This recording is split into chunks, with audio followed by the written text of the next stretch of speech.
আমরা ভেবেছিলাম আমার সমাজ থেকে অন্যায় দুর্নীতি সবকিছু দূর হয়ে যাবে, সমাজের মানুষগুলো শান্তিতে বসবাস করবে। আপনাদের কাছে যদি প্রশ্ন ছুড়ে দিই, 5ই আগস্ট হয়েছে, অভ্যুত্থান হয়েছে, ফ্যাসিস্ট বিদায় নিয়েছে, আমরা স্বস্তি পেয়েছি, কারাগার থেকে 6 বছর পরে মুক্ত হয়েছি, কিন্তু আমার সমাজ কি সম্পূর্ণভাবে অন্যায় মুক্ত হয়েছে? স্বতঃস্ফূর্তভাবে আপনারা বলছেন সমাজ অন্যায় মুক্ত হয়নি। এখনো সমাজে অবিচার রয়েছে, সমাজে টেন্ডারবাজি রয়েছে, সমাজে চাঁদাবাজি রয়েছে, লুটতরাজ রয়েছে, দখলবাজি রয়েছে। যারা এই সকল কাজে জড়িত আছে, আমরা তাদেরকে কোন রাজনৈতিক দলের কর্মী মনে করি না, তারা এই সমাজের দুষ্কৃতিকারী হিসেবে চিহ্নিত হবে। অতএব যারা অন্যায় কাজের সঙ্গে সম্পৃক্ত রয়েছেন, দুষ্কৃতিকারী, আপনারা দখলবাজি নিয়ে থাকেন, বেশি দিন করতে পারবেন না। জামায়াত ইসলামীর নেতারা মানুষের অন্তর দখল করে রাষ্ট্রীয় ক্ষমতায় চলে যাবে।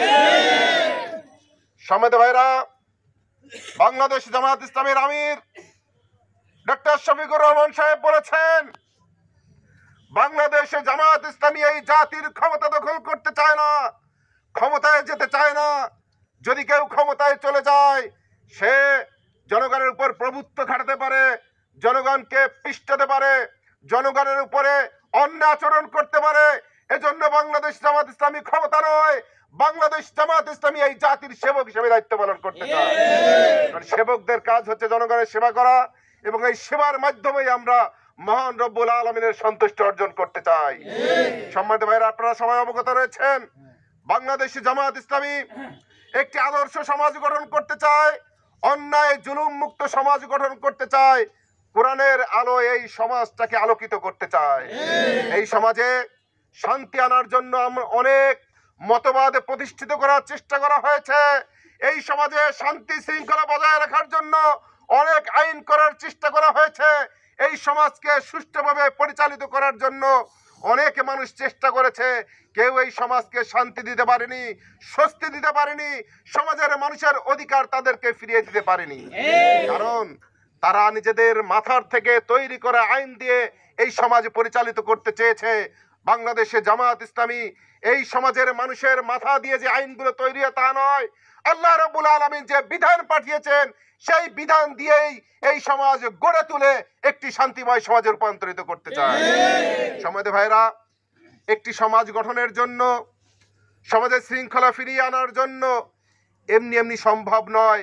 অনেক ত্যাগ তিতিক্ষার পরে একটি সমাজে বিপ্লব গঠিত হয়। যেমনি ভাবে 5ই আগস্ট সংগঠিত হয়েছে, এমনি নয়, 2 সহস্রাধিক মানুষের জীবন দিতে হয়েছে, হাজার হাজার মানুষ পঙ্গু হয়েছে। আজকে আমরা বাংলাদেশ জামাত ইসলামী যে দেশ গঠনের জন্য সিদ্ধান্ত নিয়েছি, আমরা এমনি এমনি এখানে আসতে পারিনি। আমাদের অনেক মানুষদেরকে অনেক ত্যাগ এবং কোরবানি স্বীকার করতে হয়েছে। আপনারা সবাই জানেন, সেই ত্যাগ কোরবানির নজরানা পেশ করে আমরা বাংলাদেশের মানুষের মন জয় করতে সক্ষম হয়েছি। ইতিমধ্যেই বাংলাদেশের বিভিন্ন কর্নারে আওয়াজ উঠতে শুরু করেছে। আমরা অনেক দল দেখেছি, অনেক মত দেখেছি, অনেক শাসন দেখেছি, অনেক শোষণ দেখেছি, অনেক দলের পরিবর্তন দেখেছি, অনেক ক্ষমতা দেখেছি বছরের পর বছর। এবার আমরা বাংলাদেশ জামায়াত ইসলামীকে বাংলাদেশে দেখতে চাই।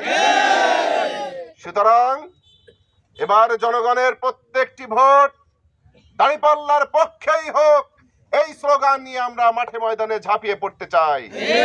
ভিন্ন ধর্মের ভাইদের প্রতি আমাদের আহ্বান রয়েছে, ভিন্ন ধর্মের ভাইরা সামনেই শারদীয় দুর্গা উৎসব পূজা উদযাপন করবে। তাদেরকে জামাত ইসলামী সম্পর্কে বারবার মিথ্যা অপপ্রচার করানো হতো, তাদেরকে জামাত ইসলামীর কাছ থেকে দূরে রাখার ব্যবস্থা করা হতো। তাদেরকে বলা হতো, যদি জামাত ইসলামী ক্ষমতায় চলে যায় তোমাদের কোনো মন্দির বাংলাদেশে রাখবে না, তোমরাও থাকতে পারবে না, তোমাদেরকে সব ইন্ডিয়া পাঠিয়ে দেবে। এইরকম স্মরণকালে শ্রেষ্ঠ শ্রেষ্ঠ মিথ্যা কথা বলে সনাতন ধর্মের ভাইদেরকে আমাদের কাছ থেকে দূরে রাখা হতো।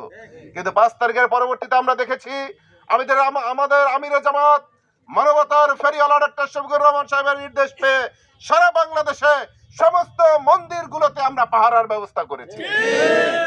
সমস্ত হিন্দু পুরোহিত, হিন্দু নেতৃবৃন্দ যারা রয়েছে তাদের কাছে বারবার গিয়ে আমরা খোঁজ নিয়েছি। আপনাদের কোনো সমস্যা আছে কিনা, আপনারা অসুবিধা ফিল করেন কিনা, নিরাপত্তাহীনতার ভোগেন কিনা আমাদেরকে জানান। আপনারা স্বস্তিতে থাকবেন, নিরাপদে থাকবেন, সেই দায়িত্ব আমরাই পালন করব। এক ধাপ আগিয়ে আমাদের আমিরে জামাতে বলেছেন, আমার আফসোস হয়, আমি অন্তরে ব্যথা পাই যখন দেখতে পাই মন্দিরে পুলিশের পাহারা দেওয়া লাগতেছে, র্যাবের পাহারা দেওয়া লাগতেছে, বিজিবি পাহারা দিচ্ছে, আনসার পাহারা দিচ্ছে, চকিদাররা পাহারা দিচ্ছে। আমির জামাত বলছেন, আমার ব্যথা লাগে। আমি তো সেই বাংলাদেশ গড়তে চাই, সেই বাংলাদেশ উপহার দিতে চাই, সেই সমাজ ব্যবস্থা উপহার দিতে চাই যে সমাজ ব্যবস্থার জন্য মুসলমানরা মসজিদে ইবাদত করে, কোনো পাহারার দরকার হয় না, হিন্দুরা তাদের পূজা অর্চনা করবে, এমন বাংলাদেশ আমরা গড়বো, সেখানেও কোনো পাহারার ব্যবস্থা করা লাগবে না। সুতরাং একটি আদর্শ সমাজ, ন্যায় এবং ইনসাফ ভিত্তিক সমাজ, কোরআনের সমাজ, ইসলামের সমাজ, সততার সমাজ গড়ার জন্য এখন প্রয়োজন দাঁড়িয়েছে সৎ নেতৃত্ব।